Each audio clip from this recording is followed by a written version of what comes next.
یوم خلق السماوات والارض، اللہ نے کہا کہ جس دن سے زمین و آسمان کی میں نے تخلیق فرمائی ہے اسی دن سے میں نے مہینوں کو 12 ہی مقرر کیا ہے۔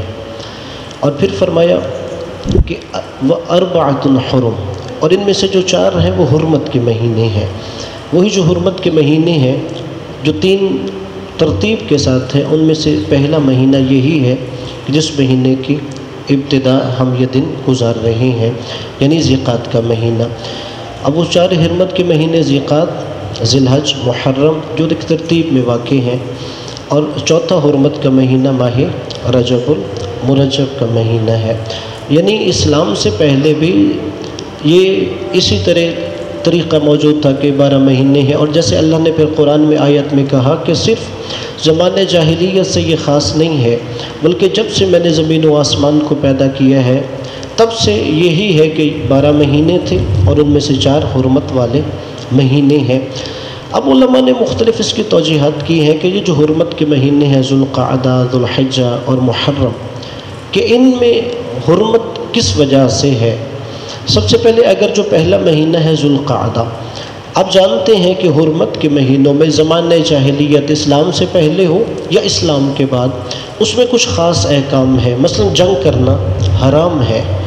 اگر کوئی انسان پہلے سے کسی جنگی معرکے میں موجود تھا تو زمانہ جاہلیت میں بھی اسلام سے پہلے بھی وہ اس مہینوں میں جنگ کو روک دیا کرتے تھے کہ جب حرمت کے مہینے ختم ہوں گے پھر دوبارہ سے وہ اپنی جنگ کی ابتدا کرتے۔ اور یہی وجہ ہے کہ جب وہ حرمت کے مہینے شروع ہوئے ترتیب میں پہلا ذو القعدہ، پھر ذو الحجہ، پھر محرم۔ ذو القعدہ کا مطلب کیا ہے؟ ذو صاحب کے معنی میں ہوتا ہے، مالک کے معنی میں ہوتا ہے، اور قعدہ بیٹھنے کے معنی میں ہوتا ہے۔ چونکہ اس مہینے میں لوگ جنگ و قتال چھوڑ کر بیٹھ جاتے تھے اس لیے اسے ذو القعدہ کہا جاتا ہے۔ ہمارے اردو میں زکوٰۃ جسے بولا جاتا ہے، یہ عربی میں ایک ترکیب ہے، ذو القعدہ یا ذی قعدہ۔ اور پھر اس کے بعد چونکہ ذی الحجہ کا مہینہ وہ تھا کہ جس میں زمانہ جاہلیت میں حضرت ابراہیم علیہ السلام نے جب سے بیت اللہ تعمیر کیا تھا کعبہ کا حج کرنے کے لیے لوگ آتے تھے۔ جناب ابراہیم علیہ السلام نے خود بھی مناسک حج ادا کر کے لوگوں کو بتائے۔ تو اب زمانہ جاہلیت میں وہ جو عرب تھے ان کا ایک بہت زیادہ جو کمائی کا ذریعہ کیا تھا؟ لوٹ مار تھا، چوری تھی، اخلاقی برائیاں جہاں موجود تھی، تو بہت سے جو مالی قافلے ہوتے تھے، تجارتی قافلے ہوتے تھے، سفر کر رہے ہوتے، وہ انہیں لوٹ مار کرتے تھے۔ لیکن اب اس میں بھی حکمت کے ذو الحجہ میں انہوں نے حج کرنا ہوتا تھا، اس سے 1 مہینہ پہلے بھی حرمت والا تھا، 1 مہینہ بعد بھی حرمت والا تھا کہ اس کے ذریعے بھی جتنے بھی قافلے اللہ کے گھر کی طرف جا رہے ہوں گے اللہ نے ان کے امن و امان کی ضمانت عطا کی تھی۔ یعنی وہ جو آگے پیچھے لوٹ مار کر رہے تھے، چوری کر رہے تھے، وہ ان مہینوں میں نہیں کریں گے۔ اور یہی وجہ ہے کہ کچھ لوگوں نے ان مہینوں کو آگے پیچھے کرنے کی کوشش کی، جیسے قرآن میں ہے انما النسیء زیادۃ فی الکفر۔ نسیء یہ کا مطلب یہ ہے کہ مہینوں کو آگے پیچھے کر دینا۔ مثلا جو حرمت کے مہینے ہیں کسی کو آگے کر کے بڑھا دیا یا کسی کو پیچھے کر دیا جائے۔ اور یہی وجہ ہے کہ کچھ لوگوں نے محرم کی جگہ سفر کو حرمت کا مہینے میں شامل کیا۔ وہ یہ چاہتے تھے کہ جب لوگ حج سے فارغ ہو جائیں، یہ قافلے واپس جا رہے ہوں، تو ہم چونکہ محرم کے مہینے میں وہی لوٹ مار کر سکتے ہیں تو ہم کہیں کہ محرم حرمت کا مہینہ نہیں، سفر حرمت کا مہینہ ہے۔ بلکہ نبی کی ایک پوری پھر حدیث موجود ہے جس میں آپ نے جب حرمت کے مہینوں کا تذکرہ کیا اس میں آپ نے کہا ذو القعدہ ہے، ذو الحجہ ہے، محرم ہے، اور پھر آگے حدیث کے لفظ ہیں وَرَجَبُ مُضَر، یعنی وہ رجب کا مہینہ جو قبیلہ مضر کے نزدیک رجب کا مہینہ ہے۔ اس لیے کہ عربوں کے نزدیک رجب 2 طرح سے وہ شمار کرتے تھے۔ ایک قبیلہ ربیعہ کے نزدیک تھا۔ قبیلہ ربیعہ والے کیا کہتے تھے؟ وہ کہتے تھے کہ شعبان اور شوال کے درمیان رجب کا مہینہ ہے، جسے ہم رمضان کہتے ہیں۔ قبیلہ ربیعہ کے نزدیک وہ رجب کا مہینہ تھا۔ لیکن جو قبیلہ مضر تھا وہ کہتے تھے ایسا نہیں ہے، بلکہ ان کے نزدیک وہی رجب کا مہینہ ہے کہ جو شعبان سے پہلے آتا ہے۔ اور نبی نے حدیث کے اندر یہ لفظ استعمال کیے تھے کہ کسی انسان کے ذہن میں یہ غلط فہمی نہ رہے کہ رسول کون سا یہ مہینہ جو ایک الگ ہے 3 مہینوں سے قرار دے رہے ہیں۔ نبی نے فرمایا جو قبیلہ مضر کے نزدیک شعبان سے پہلے آتا ہے وہی رجب کا مہینہ حرمت کا مہینہ ہے۔ اور پھر یہ 3 مہینے تو ہو گئے، مگر وہ ایک مہینہ الگ سے کیوں حرمت کا قرار دیا گیا؟ پھر اس کے حوالے سے بعض علماء نے یہ توجہ بیان کی ہے کہ چونکہ لوگ عمرے کے قصد سے بھی بیت اللہ کے طرف جایا کرتے تھے، یعنی اللہ کے گھر ایک تو حج کے لیے آتے تھے، دوسرا عمرے کے لیے آتے تھے، اور لوگ رجب کے مہینے میں خاص طور پر عمرے کا اہتمام فرمایا کرتے تھے۔ اب اس کے لیے بھی اللہ چاہتا تھا کہ ان کے جان مال ناموس کے تحفظ کی ضمانت کے لیے اللہ نے ایک مہینہ الگ سے رجب کا حرمت کا مہینہ قرار دیا ہے۔ اور پھر روایات ہیں ائمہ اہل بیت علیہ السلام کی کہ ان مہینوں میں نیکیوں کا ثواب بھی کئی گنا بڑھا دیا جاتا ہے۔ اسی طرح اگر کوئی انسان گناہ کر رہا ہوتا ہے تو اس میں گناہ کرنے کی وجہ سے بھی روایات کے مطابق اس گناہ کا عذاب اسے اور زیادہ بڑھا دیا جاتا ہے۔ اور پھر رسول خدا صلی اللہ علیہ وآلہ وسلم کی ایک حدیث ہے، اللہم صل علی محمد، کہ ذیقعد کے مہینے کے حوالے سے جب ہم روایات دیکھتے ہیں ذیقعد کے مہینے کی فضیلت میں، اس میں ایک خاص طور پر روایات ہمیں ملتی ہیں کہ اگر کوئی انسان مفلس و تنگ دست ہو تو وہ خاص طور پر اس مہینے میں اللہ کی بارگاہ میں دعا کرے تو اللہ اس مہینے میں خاص طور پر اس کی استجابت دعا کرتا ہے۔ اور پھر جو رسول خدا کی حدیث ہے، رسول خدا نے فرمایا کہ کوئی بھی اگر مسلمان ذیقعد کی اتوار کے دن یوم الاحد کو اگر 4 رکعت نماز پڑھے، جو 2 رکعت کر کے نماز پڑھی جائے گی، سورہ فاتحہ کے بعد 3 دفعہ سورہ قل هو اللہ احد پڑھی جائے، 1 دفعہ سورہ ناس پڑھی جائے، 1 دفعہ سورہ فلق پڑھی جائے، اور جب نماز ختم کر لیں 4 رکعتیں ہو جائیں تو 70 دفعہ استغفار پڑھی جائے، اور اس کے بعد لا حول ولا قوت الا باللہ العلی العظیم کہا جائے، اور پھر دعا مانگی جائے یا عزیز یا غفار اغفر لی الذنوب وذنوب جميع المؤمنین والمؤمنات فانه لا يغفر الذنوب جميعا الا انت۔ نبی فرماتے ہیں کہ جو بھی یہ 4 رکعت نماز پڑھے گا ذیقعدہ کی اتوار کو تو اسے اللہ تبارک و تعالی اس وقت تک موت نہیں دے گا جب تک وہ ایمان کی حالت میں نہیں ہوگا۔ اور پھر روایت کے مطابق دوسرا اس نماز پڑھنے کا اسے اجر یہ ملے گا کہ اللہ اس کے سارے گناہوں کو معاف کر دے گا، اور اللہ تبارک و تعالی اس کے رزق میں کشادگی کر دے گا، اور وہ جن مشکلات اور پریشانیوں میں مبتلا ہوگا اللہ اسے نکال دے گا۔ لہذا اگر انسان اپنا یہ چاہتا ہے خاص طور پہ 3 عمل گناہوں کی بخشش کہ جب دنیا میں جائے تو ایمان کی حالت میں ہو اور اللہ تبارک و تعالی اسے مفلسی سے نجات دے، تو یہ 4 رکعت نماز رسول خدا کی حدیث میں موجود ہے۔ پھر اسی طرح اور روایت ہے حرمت کے مہینوں میں سے ذیقعد کے حوالے سے کہ اگر کوئی انسان ذیقعد کے جمعہ ہفتہ اتوار 3 دن مسلسل روزہ رکھتا ہے تو اللہ تبارک و تعالی اسے 900 سال کی عبادت کا ثواب عطا کرتا ہے۔ اور پھر اسی حدیث کے آخر میں جملے ہیں کہ اگر کوئی انسان ذیقعد کے مہینے میں یہ عمل نہ کر سکا ہو کہ 3 دن مسلسل جمعہ ہفتہ اتوار روزہ نہ رکھ سکا ہو تو روایت کے مطابق معصوم فرماتے ہیں اگر وہ حرمت کے کسی اور مہینے میں بھی یہ 3 دن روزہ رکھے گا تو اللہ اسے یہی 900 سال عبادت کا اجر و ثواب عطا فرمائے گا۔ دعا ہے کہ اللہ تبارک و تعالی ہمیں ان مہینوں کی ساعتوں سے استفادہ کرنے کی توفیق عطا فرمائے۔ اللہ تبارک و تعالی ہم سب کے گناہوں سے درگزر فرمائے، اپنے اپنے گناہوں کی بخشش کے لیے، مرحومین کے بلند درجات کے لیے بلند تر صلوات۔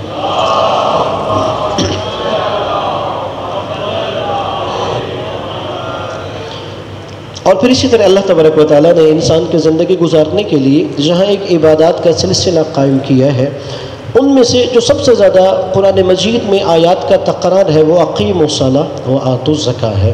تقریباً 59 آیتوں میں یہ تقرار کیا گیا ہے زکوٰۃ کے حوالے سے کہ نماز قائم کرو اور زکوٰۃ بھی ادا کرو۔ اور پھر تقریباً 2000 ایسی احادیث ہیں معصومین علیہ السلام سے کہ جن میں زکوٰۃ پر زور دیا گیا ہے۔ عام طور پہ معاشرے میں لوگ یہ سمجھتے ہیں پاکستان میں کہ اہل تشیع زکوٰۃ نہیں دیتے، اور در حقیقت یہ غلط فہمی بھی ایک آمریت کی حکومت کے دور میں لوگوں کے ذہنوں میں ڈالی گئی کہ جب حکومت نے زبردستی زکوٰۃ لینے کی کوشش کی تو اس وقت اہل تشیع نے مزاحمت کی، علامہ مفتی جعفر حسین اعلی اللہ مقامہ کی زیر قیادت۔ وہاں پہ مسئلہ یہ نہیں تھا کہ شیعہ زکوٰۃ نہیں دیتے، وہاں پہ مسئلہ یہ تھا کہ جو حکومت ہم سے زکوٰۃ لینا چاہتی ہے وہ عادل نہیں، ظالم ہے۔ اور سورہ توبہ میں زکوٰۃ دینے کے لیے 8 مصارف بیان کیے گئے ہیں کہ ان مصارف کے تحت زکوٰۃ لی جائے گی۔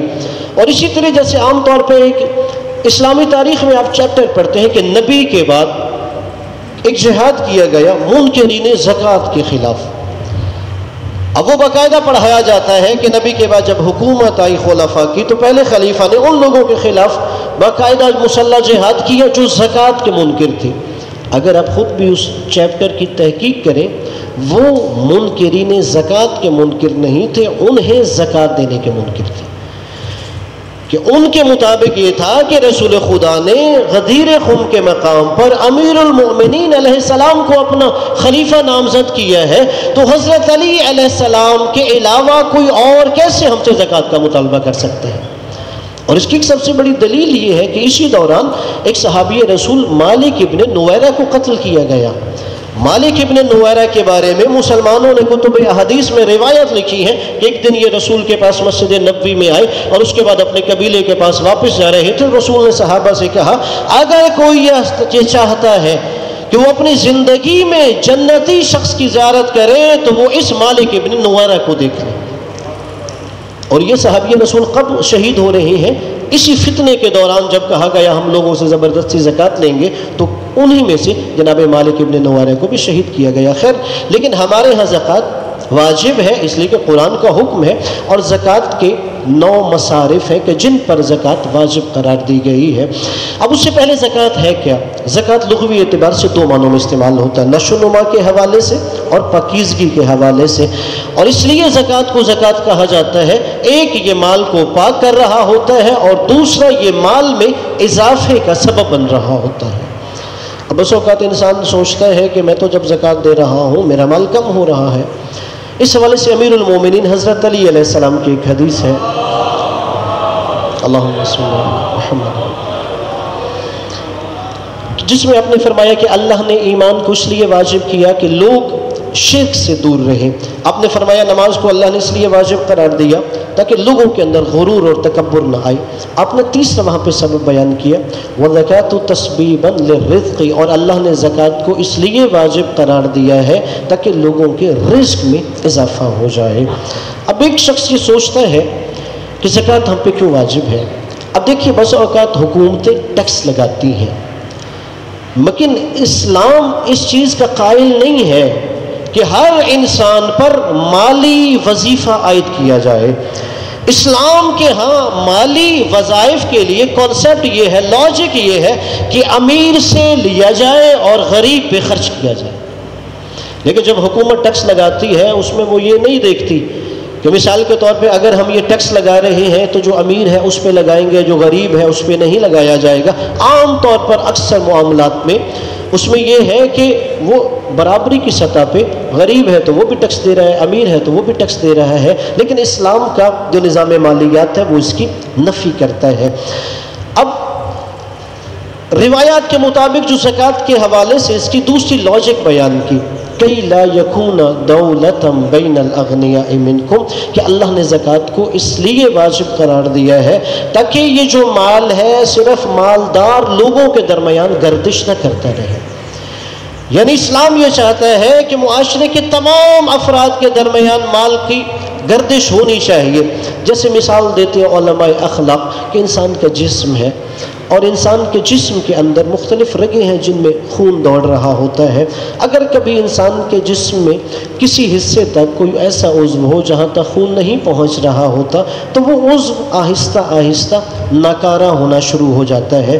اور اسلام کہتا ہے زکوٰۃ کے پیچھے بھی یہی لاجک ہے کہ اگر آپ معاشرے کے کسی خاص طبقے کو مفلس، غریب، نادار سمجھ کر بالکل اسے اس کی حالت پہ چھوڑ دو گے تو آہستہ آہستہ وہ معاشرے کے لیے ایک ناکارہ عضو تصور کیا جائے گا۔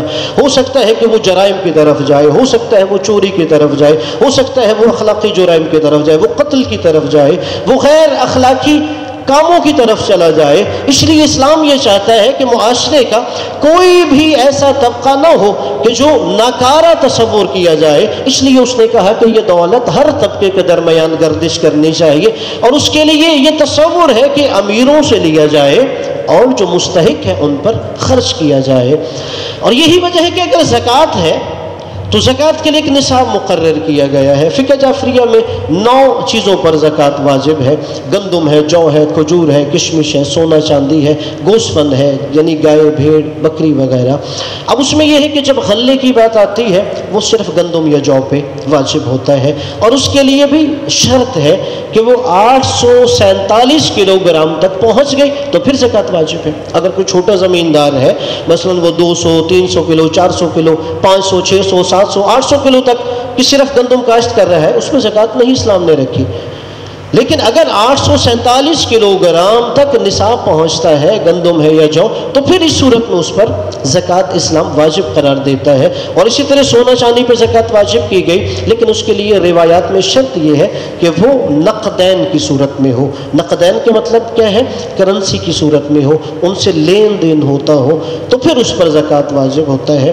اب یہ بھی ایک اسلامی اقتصادیات کا نظریہ ہے کہ اگر انسان معاشرے میں جب کرنسی کا استعمال کر رہا ہو تو وہ کرنسی کیسی ہونی چاہیے۔ اسلام یہ نقطہ نظر دیتا ہے کہ اسلامی اقتصادیات کے تحت کرنسی ایسی ہونی چاہیے جس کی ذاتی مالیت ہو۔ زمانہ رسالت میں یا اس سے پہلے خلفاء کے زمانے میں، اس کے بعد میں بھی درہم و دینار لین دین میں استعمال ہوتے تھے۔ دینار سونے کا تھا، درہم چاندی کا تھا۔ اگر کبھی ایسا زمانہ آ گیا کہ کسی ملک میں، کسی علاقے میں کہہ دیا گیا کہ جی یہ کرنسی، یہ دینار، یہ درہم استعمال نہیں ہوگا، تو اس انسان کے ساتھ کوئی دھوکہ نہیں ہوا، اس کو کوئی نقصان نہیں پہنچایا گیا۔ جو اس کے پاس دینار موجود ہے، اس کے اندر جو سونے کی مالیت ہے وہ ابھی بھی اس کے پاس موجود ہے۔ اگر درہم بند کر دیا گیا ہے تو اس کے اندر جو چاندی کی مالیت ہے وہ ابھی بھی موجود ہے۔ لہذا اسلام پہلا اقتصادیات میں یہ کہتا ہے کہ ان چیزوں کے ذریعے لین دین ہونا چاہیے جس کی ذاتی مالیت ہے۔ اب جو جدید حکومتوں نے کیا کیا، کتنا ہم سونا کہاں سے لائیں، چاندی کہاں سے لائیں، اب اس کے مقابلے میں حکومتوں نے اپنی آسانی کے لیے کہا ایک ورق کا کاغذ ہوگا۔ وہ جو ورق ہے حکومت کہہ دے گی کہ مثلا یہ جو ورق ہے یہ 20 روپے کا ہے، اس ورق کی مالیت 100 روپے کی ہے، اس ورق کی مالیت 5000 روپے کی ہے، یعنی وہ ایک ورق کی مالیت 5000 کی ہے۔ مگر فقہ جعفریہ کا نقطہ نظر یہ ہے کہ در حقیقت یہ جو ورق ہے اس کی ضمانت اسٹیٹ بینک تو دے رہا ہے کہ یہ ورق 5000 مالیت کا ہے، لیکن اگر حکومت کبھی اسی ورق کو ختم کر دے، مثال کے طور پہ جی یہ 1000 کا نوٹ ختم ہو گیا ہے، اگر 5 سال کے بعد ایک شخص نے دیکھا میرے پاس وہ 1000 روپے کے نوٹ ہے، وہ اسٹیٹ بینک چلا جائے اور اسے کہے گی جی مجھے یہ 1000 روپیہ واپس کریں گے، اسٹیٹ بینک کہے گا نہیں ہماری تو پالیسی ختم ہو گئی ہے، اب وہ صرف ایک ردی کا ٹکڑا ہے، آپ جائیں اسے چلا دیں۔ اس کا مطلب ہے آپ کے ساتھ دھوکہ ہوا ہے۔ لہذا اسلام یہ کہتا ہے کہ کرنسی ایسی ہونی چاہیے جس کی ذاتی مالیت ہونی چاہیے۔ اب چونکہ جو نقدین کی صورت میں استعمال ہو رہا ہے روپیہ، اس کی ذاتی مالیت نہیں ہے، لہذا مال تجارت پر فقہ جعفریہ کے نزدیک زکوٰۃ واجب نہیں ہوتی بلکہ اس پہ خمس واجب ہوتا ہے، وہ منفعت کے اصول کے تحت واجب ہوتا ہے۔ اور اسی طرح مثلا اب بعض لوگ ہیں کہ وہ نقدین کی صورت میں استعمال نہیں کر رہے، مگر ایک انسان ہے جولر ہے، وہ کام کرتا ہے، اس کے پاس کچھ کوائنس پڑے ہیں، یا مثال کے طور پہ سونا ڈلی کی صورت میں موجود ہے، یا بعض لوگ انویسٹمنٹ کے لیے کرتے ہیں، تو اس کے لیے بھی فقہا کہتے ہیں کہ اس پر خمس واجب ہونا چاہیے۔ اور پھر اسی طرح اگر سونا چاندی ہے تو اس کا بھی نصاب ہے نقدین کی صورت میں ہونے کی صورت میں۔ اور اسی طرح اگر گوسفند ہے، گائے، بھیڑ، بکری وغیرہ، انعام ثلاثہ، تو اس کے لیے بھی جب تک نصاب تک نہیں پہنچے گا، اور نصاب تک پہنچنے کے بعد بھی 1 سال جب تک گزر نہیں جائے گا کہ 11 مہینے گزر جائیں وہ نصاب کی حد تک رہے، جب 12واں مہینہ شروع ہوگا تب اس پر زکوٰۃ واجب ہوگی۔ اور پھر اللہ تبارک و تعالیٰ نے سورۃ توبہ میں بتایا کہ خرچ کن پر کی جائے گی زکوٰۃ، انما الصدقات للفقراء والمساکین، کہ سب سے پہلے جو صدقہ ہے یہ معاشرے کے فقیروں کا حق ہے۔ فقیر کی تعریف یہ کی جاتی ہے فقہ میں کہ ایسا شخص جس کے پاس نہ تو اتنا مال ہو کہ وہ اپنے اور اپنے اہل و اسباب کا گزر بسر کر سکتا ہو، اور نہ ہی اس کے پاس کوئی ایسا ہنر ہو، کوئی ایسی مزدوری ہو، کوئی ایسا ذریعہ روزگار ہو کہ جس کے ذریعے وہ کوئی کما سکتا ہو، ایسا انسان فقیر کہلاتا ہے۔ تو یہ انسان زکوٰۃ کا مستحق ہوتا ہے، لہذا جب نصاب ہوگا تو اس کو زکوٰۃ ادا کی جائے گی۔ پھر دوسرا مسکین ہے، کہتے ہیں کہ جس کی اس فقیر سے بھی زیادہ بری حالت ہوتی ہے مالی طور پر، وہ مسکین قرار دیتا ہے۔ اور اسی طرح والعاملین علیہا، وہ لوگ جو زکوٰۃ اکٹھی کرنے پر مامور ہوتے ہیں ان پر بھی زکوٰۃ خرچ کی جاتی ہے، لیکن یہ خود بندہ خرچ نہیں کر سکتا، یہ امام کی طرف سے جو لوگ مامور ہوتے ہیں یہ ان کے لیے حکم ہے کہ امام ان پر خرچ کر سکتا ہے۔ اور اسی طرح والمؤلفۃ القلوب، یہ مؤلفۃ القلوب کا مطلب کیا ہے؟ مثلا ایک شخص میرے معاشرے میں رہتا ہے، غیر مسلم ہے، کوئی ہندو ہے، کوئی عیسائی ہے، کوئی یہودی ہے، وہ غریب ہے، اور مجھے پتہ ہے کہ اگر اسے زکوٰۃ دی جائے گی تو وہ اسلام کی طرف مائل ہو جائے گا۔ بلکہ اگر اب جتنے بھی یہ کرسچن مشنریز ہیں، انہوں نے افریقہ میں بہت زیادہ کام کیا، جو ترقی پذیر غریب ممالک ہیں ان پہ کام کرتے ہیں، تو یہ دو چیزوں پہ فوکس کرتے ہیں، ایک ہسپتال ان کے لیے بنا لو، ان کے لیے سکول بنا دو، یعنی اگر ان کو آپ کچھ نہ کچھ مالی طور پہ سہولیات دیں گے تو وہ عیسائیت کی طرف راغب ہوں گے۔ یہ انسان کی نفسیات ہے۔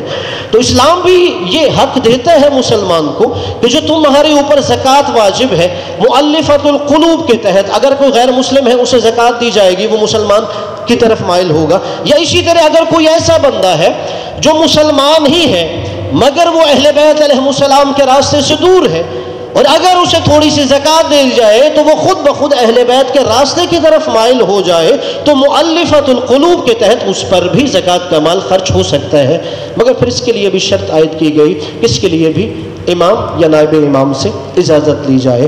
پھر اسی طرح فی سبیل اللہ، یعنی وہ تمام کام کہ جس میں ہمیں پتہ ہے اللہ کی خوشنودی ہے، ایک ایسی بستی ہے جہاں مسجد کی ضرورت ہے، وہاں مسجد موجود نہیں ہے، آپ زکوٰۃ کے مال سے تعمیر کر سکتے ہیں۔ کوئی ایسا معاشرہ ہے جہاں بچوں کی تعلیم و تربیت کے لیے ضرورت ہے، آپ ایسا ادارہ قائم کر سکتے ہیں۔ بلکہ یہاں تک کہ اگر مسلمان حکومت دیانت دار ہے اور وہ چاہے کہ اسلامی مملکت کے لیے وہاں فقراء مساکین تو موجود نہیں ہے، رفاہ عامہ کے لیے مثلا وہاں پہ وہ کوئی سڑک بنانا چاہے تو اس کے لیے بھی اس کے تحت فی سبیل اللہ کے تحت خرچ کر سکتے ہیں فقہ جعفریہ کے مطابق۔ اسی طرح وابن سبیل، کوئی انسان مسافر ہے، اپنے شہر میں وہ مالدار تھا مگر سفر میں وہ تنگ دست ہو گیا ہے، تو آپ مال زکوٰۃ سے اسے اس کی ضروریات اتنا زیادہ راہ دے سکتے ہیں وہ اپنے وطن تک پہنچ جائے۔ اسی طرح اگر کوئی انسان مقروض ہے اور وہ اپنا قرض ادا نہیں کر سکتا تو اسلام یہ کہتا ہے کہ آپ زکوٰۃ کے مال میں سے اس کا قرض ادا کر سکتے ہیں۔ جیسے آپ دیکھتے ہیں کہ آپ گلی محلے میں کتنے ایسے لوگ ہوتے ہیں کہ جو ادھار پہ چیزیں لے رہے ہوتے ہیں اور کتنے مہینے 2 4 6 8 مہینے گزر جاتے ہیں،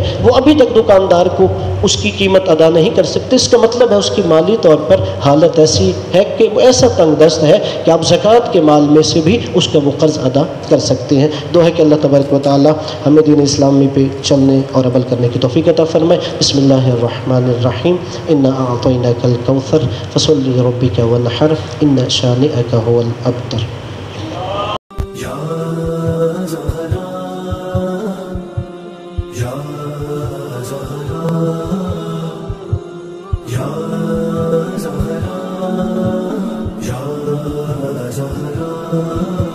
Ya